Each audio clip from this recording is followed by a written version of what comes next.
ఆకాశవాణి నిజామాబాద్ కేంద్రం. మీరు వింటున్నారు ఆకాశవాణి నిజామాబాద్ కేంద్రం అందిస్తున్న కార్యక్రమాలు.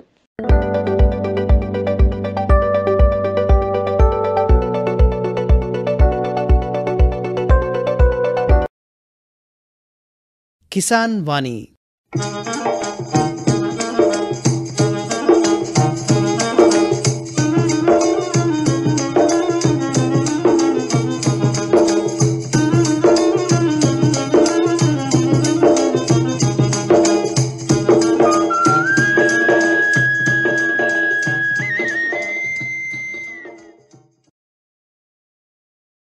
రైతు సోదరులకు నమస్కారం. ఈనాటి కిసాన్ వాణి కార్యక్రమానికి స్వాగతం. ఈనాటి కిసాన్ వాణి కార్యక్రమంలో ముందుగా వినండి, పంటల్ని ఆశించే వివిధ రకాల తెగుళ్ళు, వాటి కారకాలు మరియు వ్యాప్తి నివారణ గురించి పరిచయ కార్యక్రమం వింటారు.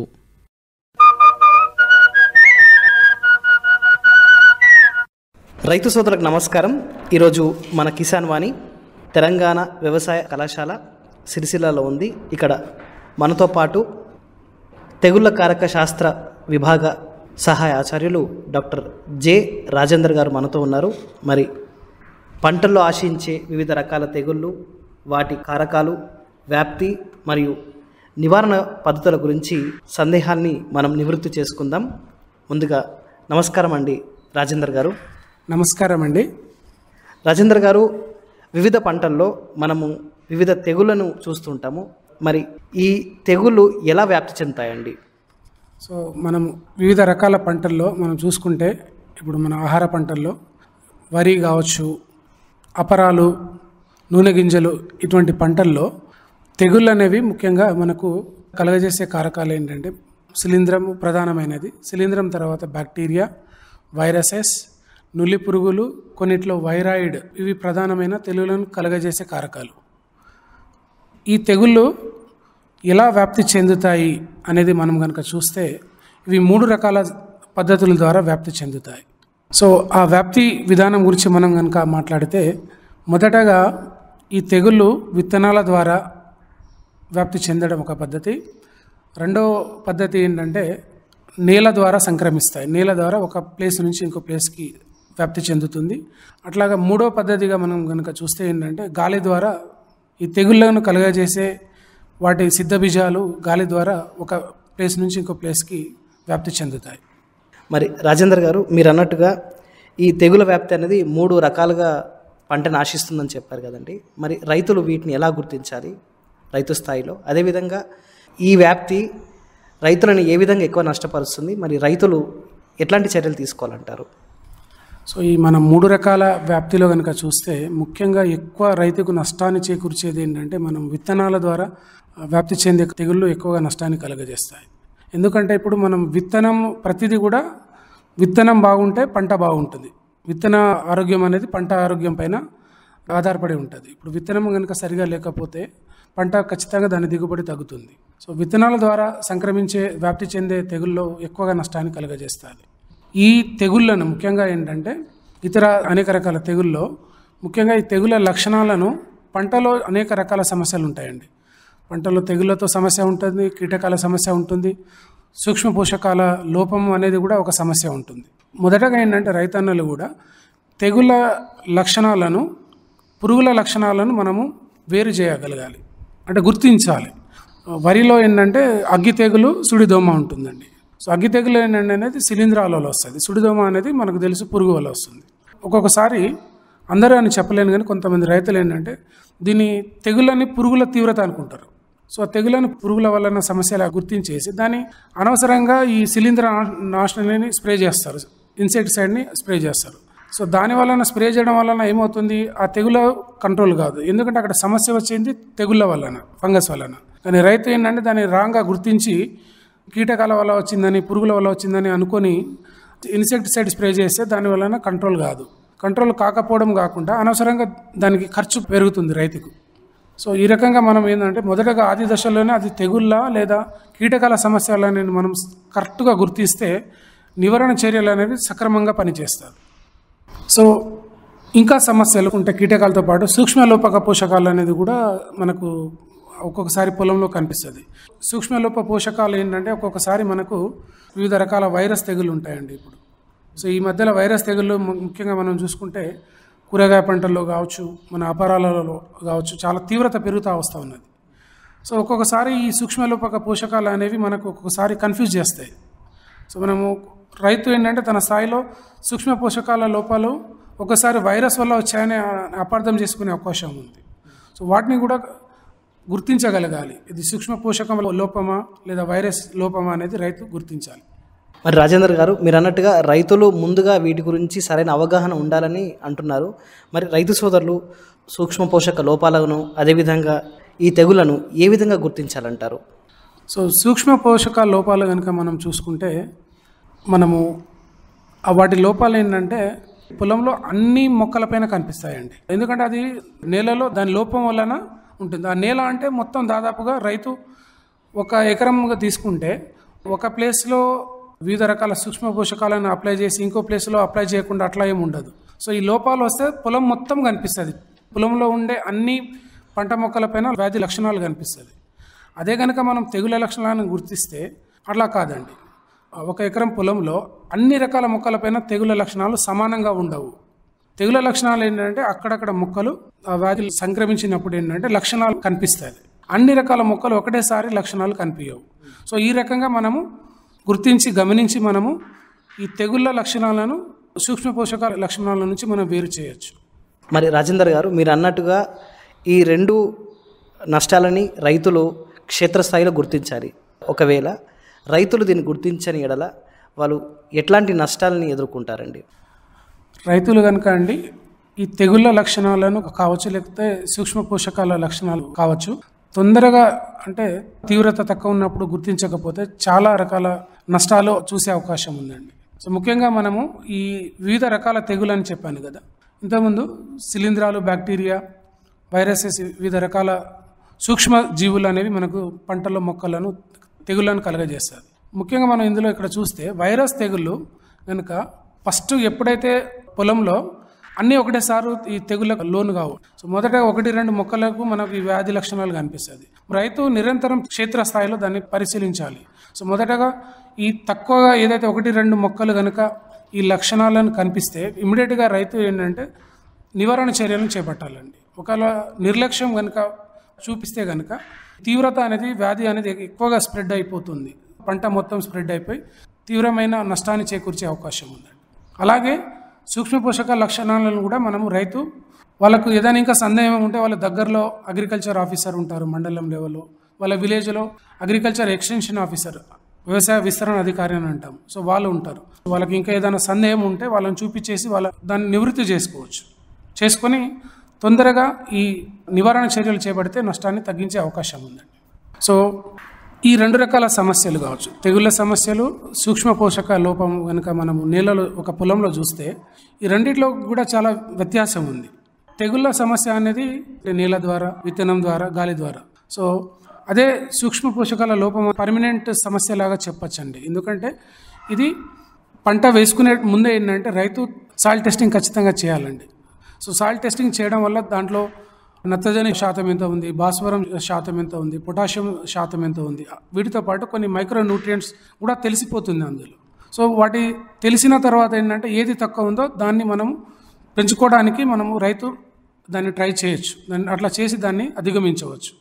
నేను అనేది ఏంటంటే ఈ సూక్ష్మ పోషకాల లోపల సమస్యలను గుర్తించాలంటే ముందుగా పంట వేయక ముందే ఖచ్చితంగా సాయిల్ టెస్టింగ్ చేయించాలి. సో దాని ద్వారా మనం కొంతవరకు నివారించవచ్చు. అదే తెగుళ్ళ ద్వారా ఏంటంటే ముఖ్యంగా మనకు నేల ద్వారా తెగుళ్ళు అనేది ఒక రకంగా అది ఒక 2-3 సంవత్సరాలు కనుక మనం ఎటువంటి నివారణ చర్యలు చేపట్టకపోతే అది కూడా క్రమంగా శాశ్వత సమస్యగా మారే ప్రమాదం ఉందండి. వరి పొలంలో ఒకటి చూసుకోవచ్చు, కాండం కుళ్ళు తెగులు కావచ్చు, పాము పొడ తెగులు అని అంటామండి. సో ఈ మధ్యలో ఇవి ఏంటంటే ఎక్కువగా అయిపోతున్నది. సో వరిలో ఇవన్నీ కూడా ముఖ్యమైన నేల ద్వారా సంక్రమించే తెగులు లాగా మనం చెప్పవచ్చు అండి. సో వీటిలో ఎటువంటి మేనేజ్మెంట్ చేయకపోతే, నివారణ చర్యలు చేయకపోతే ఒక 2-3 సీజన్లు లేకపోతే ఒక 2-3 సంవత్సరాల తర్వాత ఇవి చిన్నగా తీవ్రతను కలగజేసే తెగుళ్ళు 2-3 సంవత్సరాల తర్వాత పెద్ద సమస్యగా మారి దిగుబడిని తీవ్రంగా ప్రభావితం చేస్తాయండి. మరి రాజేందర్ గారు, మీరు అన్నట్టుగా రైతులు సమస్యను వెంటనే క్షేత్రస్థాయిలో గుర్తించి తగు నివారణ చర్యలు తీసుకోవాలి కదండి. మరి రైతు పొలమే కాకుండా చాలామంది రైతు పొలాలు ఒక దగ్గర ఉంటాయి కాబట్టి మరి రైతులు సామూహికంగా తీసుకుంటే బాగుంటుందా, లేకపోతే రైతు సొంతంగా తన పొలం వరకు తాను చర్యలు తీసుకుంటే బాగుంటుందా? ఏది ఉత్తమ ఫలితాలు ఇస్తాయండి? ఖచ్చితంగా అండి, రైతులు సామూహికంగా ఈ నివారణ చర్యలు చేపడితే చాలా ప్రయోజనం జరుగుతుంది. ముఖ్యంగా దీని గురించి ఒక ఎగ్జాంపుల్ మీకు చెప్తానండి. ఇప్పుడు తెగుల్లో ముఖ్యంగా వైరస్ తెగులు అని చెప్పాను కదా. వైరస్ తెగులు ఏంటంటే ఇప్పుడు మనకు వచ్చిన జంతువులకు వచ్చిన వైరస్ అనేది ఎటువంటి దాన్ని మనము కెమికల్స్ అనేవి కంట్రోల్ ఉండదండి వైరస్కి. సో ఈ వైరస్ తెగులను మనం వ్యాప్తిని అరికట్టాలి, దాన్ని రాకుండా చేయాలి. ఫస్ట్ దానికి ఏంటంటే మనం వైరస్ రాకుండా ఏంటంటే మనం దానికి కొన్ని తట్టుకునే రకాలు ఉంటుంది, అది ఎంచుకోవడము అదొకటి. సరే, కొన్ని అన్నిటికీ దొరకవు, తట్టుకునే రకాలు మనకు అందుబాటులో లేవు. సో ఆ క్రమంలో ఏంటంటే మనము ఈ వ్యాప్తిని అరికట్టవచ్చండి.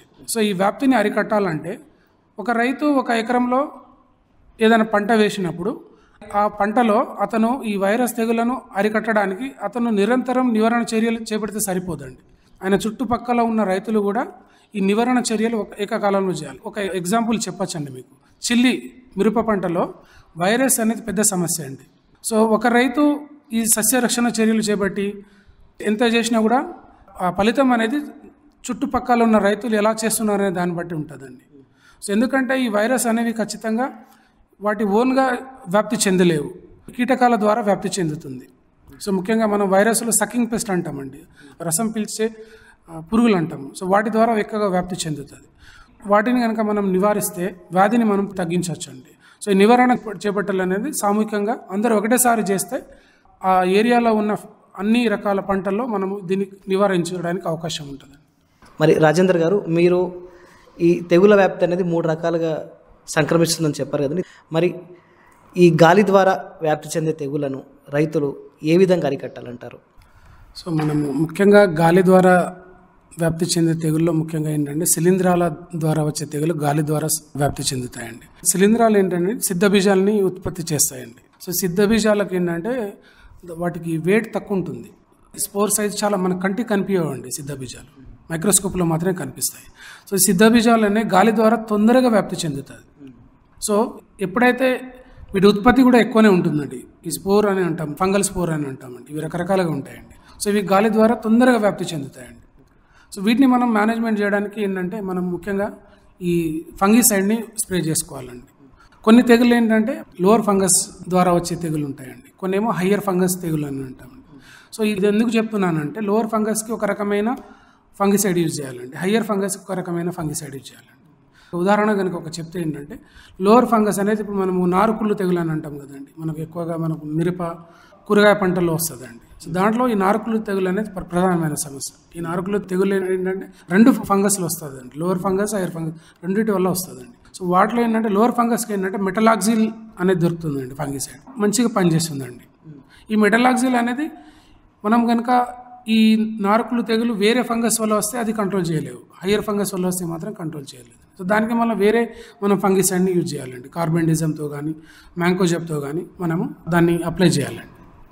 అండ్ ఇంకా ఏంటంటే ఇక్కడ సిద్ధబీజాల ద్వారా తెగులు అనేది తీవ్రత పెరిగే అవకాశం ఉంది. కాబట్టి ఏంటంటే దాని వ్యాధిని మనం తొందరగా తక్కువ టైంలో ఉన్నప్పుడు మనం గుర్తించేసి ఈ నివారణ చర్యలు తొందరగా మనం చేపట్టితే నివారించవచ్చు అండి. మనం ఈ గాలి ద్వారా సంక్రమించే తెగులను సమర్థవంతంగా ముఖ్యంగా ఈ ఫంగిసైడ్స్ వివిధ రకాల మార్కెట్లో మనకు దొరుకుతున్నాయండి. శిలీంధ్ర నాశిని అంటామండి. సో శిలీంధ్ర నాశిని 2 రకాలు ఉంటుందండి, కాంటాక్ట్ ఒకటైనా సిస్టమిక్ ఫంగిసైడ్ అని దొరుకుతుందండి. తెగులు రాకముందు ఏంటంటే మనం కాంటాక్ట్ ఫంగిసైడ్ని స్ప్రే చేసుకోవాలండి. ఎందుకంటే మనకు ఆ ఏరియా అవగాహన ఉండాలండి రైతులకు. ఎప్పుడైతే ముఖ్యంగా ఈ కెమికల్ కంట్రోల్ రసాయనిక చర్యల ద్వారా ఈ తెగులను నివారించాలంటే ఆ క్రాప్ హిస్టరీ గురించి అవగాహన ఉండాలి, ఆ ఏరియా వాతావరణం గురించి రైతుకు అవగాహన ఉండాలి. సో దాన్ని దృష్టిలో పెట్టుకొని ఎటువంటి శిలీంధ్ర నాశిని యూజ్ చేయాలి. ఇప్పుడు కాంటాక్ట్ ఫంగిసైడ్ మీరు తీసుకుంటే వాటి రేట్ తక్కువ ఉంటుందండి, సిస్టమిక్ ఫంగిసైడ్ అనేది ఎక్కువ రేట్ ఉంటుంది. సో మనం కాంటాక్ట్ ఫంగిసైడ్ మనం తెగులు రాకముందే మనం గుర్తించి మనం స్ప్రే చేసినాం అనుకోండి, తెగులు రాకముందే. సో దానివల్ల ఏంటంటే తెగులు రాకుండా ఉండే అవకాశం ఉందండి. ఖర్చు కూడా తక్కువ అండి కాంటాక్ట్ ఫంగిసైడ్స్. అదే తెగులు వచ్చిన తర్వాత ఒకవేళ తీవ్రత ఎక్కువగా అయిపోయే అవకాశం ఉందని మనం గుర్తిస్తే ఏంటంటే మనము ఈ సిస్టమిక్ ఫంగిసైడ్ తీసుకొని మనం స్ప్రే చేసుకోవచ్చు అండి. చాలా ఉన్నాయండి మార్కెట్లో సిస్టమిక్ ఫంగిసైడ్, కార్బెండిజం అని దొరుకుతుంది. సో ఈ సిస్టమిక్ ఫంగిసైడ్లో వేరే వేరే రకాల గ్రూప్స్ ఉంటాయండి. బెంజమిడోజోల్ గ్రూప్ అని దొరుకుతుంది, ట్రయోజోల్ గ్రూప్ అని దొరుకుతుంది, స్ట్రోబిల్యూరిన్ గ్రూప్ అని దొరుకుతుంది. సో మార్కెట్లో కనుక మనం ఎక్కువ చూస్తే ఇప్పుడు ఈ ట్రయోజోల్, స్ట్రోబిల్యూరిన్, ఈ బెంజమిడోజోల్ ఈ 3 గ్రూప్స్ సంబంధించిన ఫంగిసైడ్స్ ఎక్కువగా డిమాండ్లో మార్కెట్లో ఉన్నాయండి. 3 కూడా సమర్థంగా పనిచేస్తాయి. మరి రాజేందర్ గారు, మీరు తెలియజేసిన సలహాలు సూచనలు రైతు సోదరులు పాటించి మరి వారు పండిస్తున్న పంటల్లో మంచి దిగుబడిని సాధిస్తారని ఆశిద్దామండి. మీ విలువైన సమయాన్ని కేటాయించి రైతు సోదరులకు ఈ విషయాలు తెలియజేసినందుకు ఆకాశవాణి తరఫు నుండి, అదేవిధంగా రైతు సోదరుల తరఫు నుండి ధన్యవాదాలండి. థ్యాంక్ యూ వెరీ మచ్ అండి.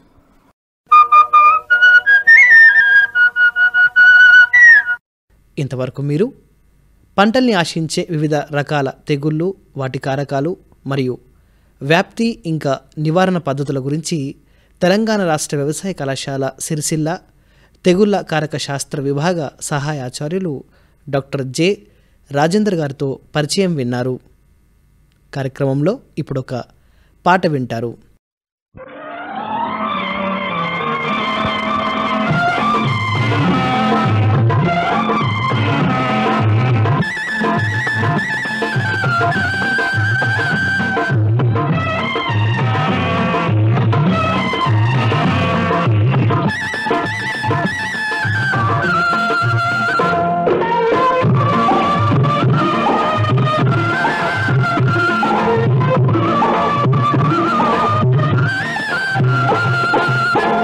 తై జోడెడ్ల బండి బండి హోషోకైన దొరల బండి,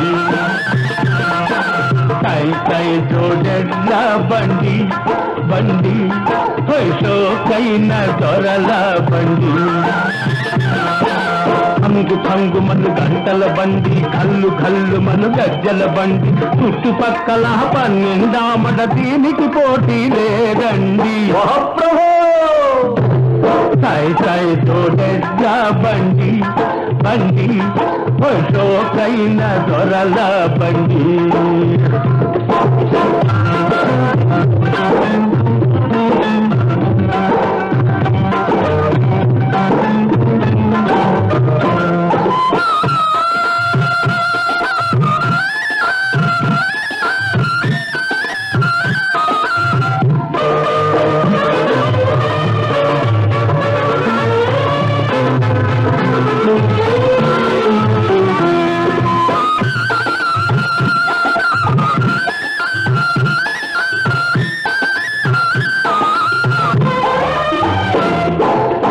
కంటికి కాటు పెట్టి గట్టున్న గడ్డి కోసి, కంటికి కాటు పెట్టి గట్టున్న గడ్డి కోసి, గుప్తంగా రైక దొడికి పొడవలేసి కోతకు వంగే, వగలాడి ఓరగ చూస్తే ఉలిక్కి పడతవి నా ఎడ్లు.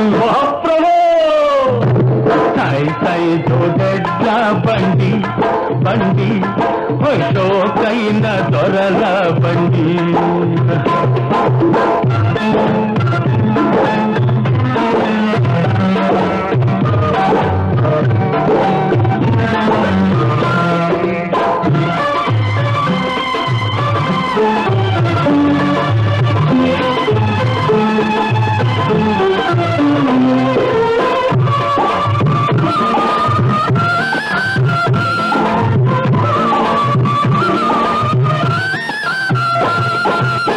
నెత్తిన్న గుత్త పెట్టి అడుగులో అడుగు వేసి, నెత్తిన్న గుత్త పెట్టి అడుగులో అడుగు వేసి, సరదాగా సరసాలాడుతూ పరిగెడుతూ పక్కపక్కలాడే నెరజాన సైగలు చూస్తే కనబడదు ముందు దారి. తై జోడెడ్ల బండి బండి హోషోకైన దొరల బండి.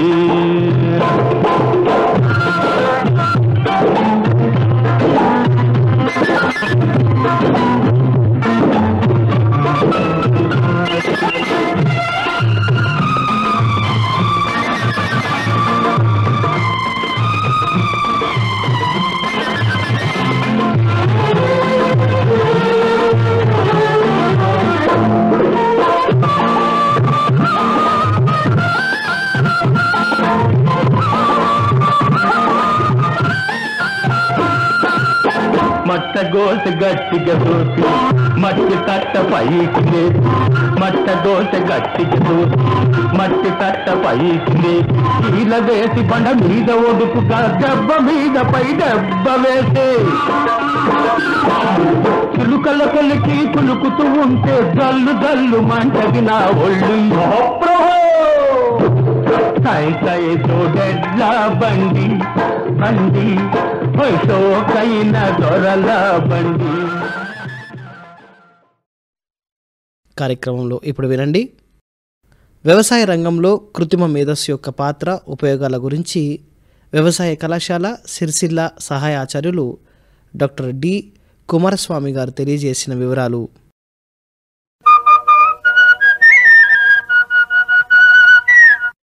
రైతులందరికీ నమస్కారాలు. కృత్రిమ మేధస్సు అనగా మనిషి కోసం మనిషి తయారు చేసుకున్న మేధస్సు. అందుకే దీనిని కృత్రిమ మేధస్సు అంటారు. యంత్రాలు వాటికి ఇవ్వబడిన డేటాని అలాగే ఇంతకుముందు చేసిన ఎక్స్పీరియన్స్ని ఉపయోగించుకొని ఒక స్థాయి వరకు ఆలోచిస్తాయి. అలాగే ఇవ్వబడిన పనులను నెరవేరుస్తాయి. ఈ పనులను భౌతికమైనవి కావచ్చు, విశ్లేషించి పరిష్కారం చూపడం కావచ్చు, లేదా సమాచారాన్ని వర్గీకరించడం కూడా కావచ్చు. ఈ కృత్రిమ మేధస్సు సాంకేతికతలో ఒక నిర్ణీతమైన పనిని చేసేలాగా కంప్యూటర్లకి శిక్షణ ఇవ్వడం జరుగుతుంది. అందుకు అవసరమైన డేటాని మనం కంప్యూటర్లకి అందించవలసి ఉంటుంది. ఈ డేటా ఎంత ఎక్కువగా ఉంటే అంత ఖచ్చితమైన ఫలితం మనం ఆశించవచ్చు.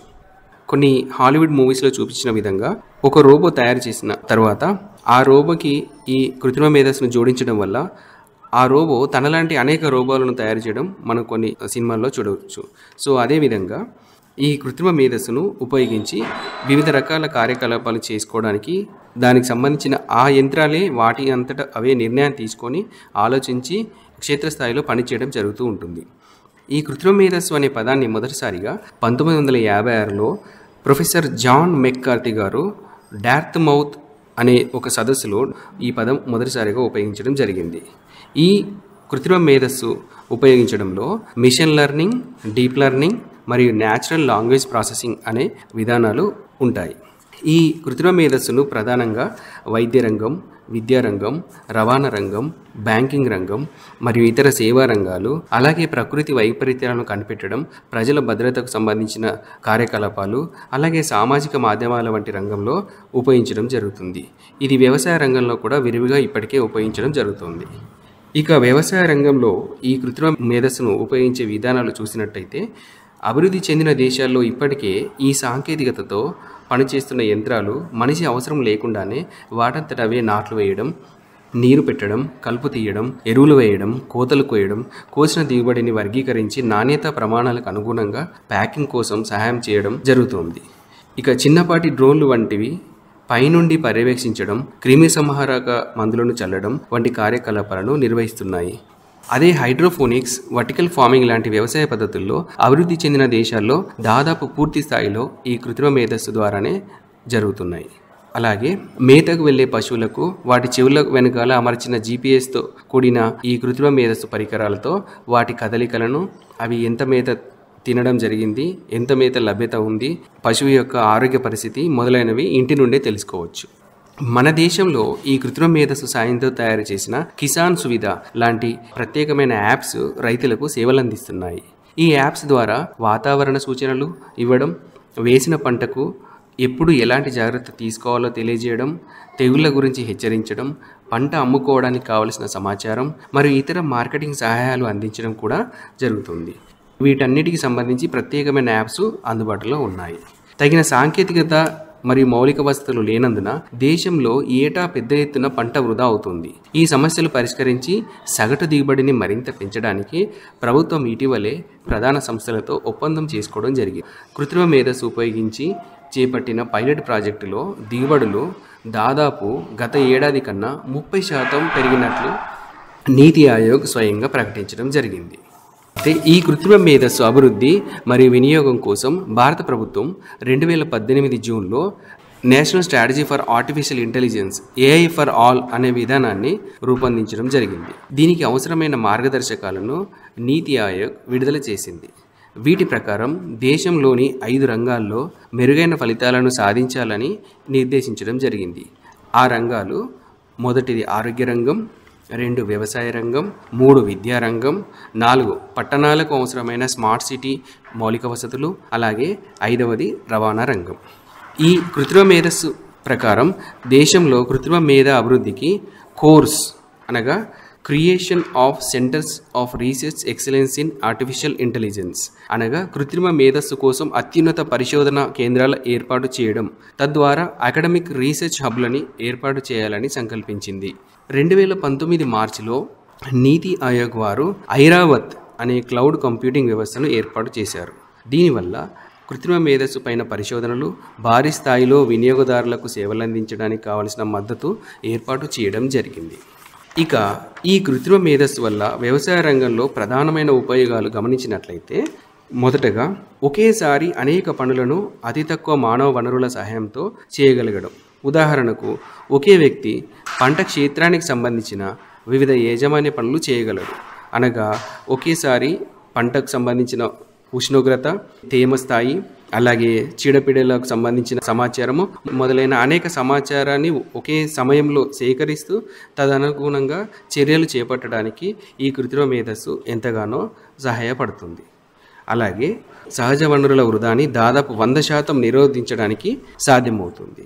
ఉదాహరణ, ఎరువులు, నీరు, విద్యుత్తు మొదలైనవి సరైన పాలలో ఎంత అవసరం ఉంటే పంటకి అంతే ఉపయోగిస్తూ మనము స్థూలంగా దేశ స్థాయిలో కూడా వాటి వినియోగాన్ని తగ్గించడం ద్వారా మనము విదేశీ దిగుమతులు తగ్గించగలుగుతాము. అలాగే విదేశీ మారక నిల్వలు కూడా మనం కోల్పోకుండా ఉండగలుగుతాము. అలాగే వ్యవసాయ రంగంలో నిపుణుల కొరతను సమస్య తీవ్రంగా ఉంది ఇప్పటికీ మన దేశంలో. ఈ సమస్యను అతి తక్కువ ఖర్చుతో అధిగమించడానికి మనకు ఈ కృత్రిమ మేధస్సు ఎంతగానో ఉపయోగపడుతుంది. ఉదాహరణ, ఖరీదైన మానవ వనరులకు బదులు మనము కృత్రిమ మేధస్సు సంబంధించిన పరికరాలతో రైతులకు కావలసిన సమాచారము 24 గంటలు ఎప్పుడంటే అప్పుడు అందుబాటులో ఉంచడానికి వీలవుతుంది. అలాగే ఉన్నత విద్యావంతులైన యువతను వ్యవసాయ రంగం వైపు ఆకర్షించి వ్యవసాయ అభివృద్ధికి తోడ్పడవచ్చును. కాబట్టి మనము కృత్రిమ మేధస్సు ఉపయోగించి ఇప్పుడున్న పరిస్థితులకు అనుగుణంగా మనము వనరులను అతి తక్కువ వనరులతో అతి ఎక్కువ అభివృద్ధి సాధించడానికి ఈ నూతన శాస్త్ర సాంకేతికతను అందిపుచ్చుకోవడం ద్వారా మన దేశ రైతులు, మన రాష్ట్ర రైతులు కూడా ప్రపంచ స్థాయి రైతులతో పోటీ పడడానికి వీలవుతుంది. అలాగే దీనికి సంబంధించి రైతులు మరింత సమాచారం కోసం వారి స్థానికంగా ఉన్న ఆదర్శ రైతులను కలవడము, వారి ద్వారా సమాచారాన్ని పొందడము, సమీపంలో జరిగే శాస్త్ర సాంకేతిక వ్యవసాయ ప్రదర్శనలను సందర్శించడము, అక్కడ నిపుణులతో చర్చించడము, అలాగే ఈ కృత్రిమ మేధస్సు ద్వారా మనము ఇంకా ఏ యంత్రాలను ఉపయోగించవచ్చు, ఏ యంత్రాలలో ఉపయోగించడంలో ఈ కృత్రిమ మేధస్సు దోహదపడుతుందో తెలుసుకోవడానికి ప్రయత్నించవచ్చు. అలాగే దీంతోపాటు రైతులు వ్యవసాయ సమాచారానికి సంబంధించిన వారపత్రికలు, మాసపత్రికలని మన స్థానిక భాషలలో ప్రచురితమయ్యే ఈ పత్రికలను మరింతగా క్షుణ్ణంగా చదవడం ద్వారా నూతన పోకడలకు సంబంధించిన పరిజ్ఞానాన్ని పెంచుకోవడానికి ఉపయోగపడుతుంది. అలాగే రైతులు తమకు దగ్గరలోని కేవీకేలు కానీ మరియు ఇతర వ్యవసాయ శాస్త్రవేత్తలు, వ్యవసాయ విస్తరణ కేంద్రాలు సందర్శించి మరింత సమాచారం పొందవచ్చు. ప్రభుత్వం సబ్సిడీలకు సంబంధించి వ్యవసాయ యాంత్రీకరణ మరియు ఈ కృత్రిమ మేధస్సు అమలు కోసం ఏ సబ్సిడీలు అందుబాటులో ఉన్నాయి, దానికి సంబంధించిన సమాచారాన్ని ప్రభుత్వం యొక్క వెబ్సైట్లలో కానీ స్థానిక వ్యవసాయ అధికారుల ద్వారా కానీ మనం పొందవచ్చు. తద్వారా భవిష్యత్తుకు సంబంధించిన సమస్యలను శాస్త్ర సాంకేతికత ద్వారానే రైతాంగం సమర్థవంతంగా ఎదుర్కోవడానికి దోహదం చేస్తుంది.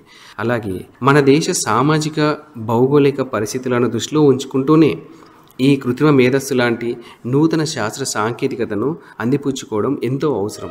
అప్పుడే మన దేశ సగటు రైతు ప్రపంచ విపణి యొక్క పోటీలో తట్టుకుని నిలబడగలుగుతాడు. ధన్యవాదాలు.